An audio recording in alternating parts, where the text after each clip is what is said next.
విద్యార్థిని కీర్తనను నిందితుడు వెంకటేష్ కిరాతకంగా హత్య చేశాడు. పోలీసులపై దాడి చేసి తప్పించుకునే ప్రయత్నం కూడా చేశాడు. ఈ ఘటనలో గాయపడి మైదకూరు ప్రభుత్వ ఆసుపత్రిలో చికిత్స పొందుతున్న కానిస్టేబుల్ శివయ్య, బాలనరసింహులను జిల్లా ఎస్పీ నచికేత్ విశ్వనాథ్ పరామర్శించారు. తన ప్రేమను నిరాకరించిందన్న కోపంతోనే అతి కిరాతకంగా కీర్తనను గొంతు కోసి హత్య చేశాడని జిల్లా ఎస్పీ స్పష్టం చేశారు. కోపంతో ఉన్న బంధువులు, స్థానికులు కూడా నుండి రక్షించేందుకు సురక్షిత ప్రాంతానికి తరలిస్తుండగా నిందితుడు వెంకటేష్ పారిపోయాడు.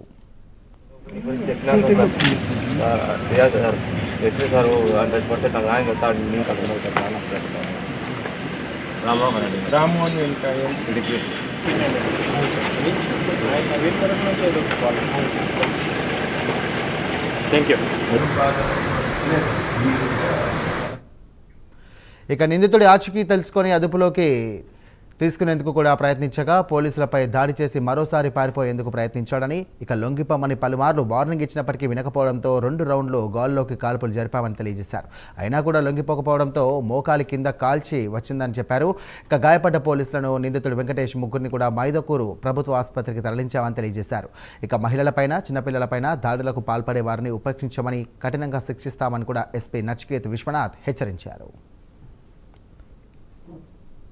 నిన్న కాజీపేటలో జరిగింది ఒక దారుణంగా నేరాల గురించి ఒక ఆమెకి చనిపోవడం జరిగింది అని కాజీపేటలో 17-year-old అమ్మాయి ఆయన ఒక జిల్టెడ్ లవర్, అలాగే ఆయన ప్రపోజ్ చేశాడు అని ఆమెకి ఒక ప్రపోజల్ తీసుకువచ్చారు. ఆ రిజెక్ట్ చేసిన తట్టుకోలేక ఆయన ఈ స్టెప్ తీసుకున్నాడు.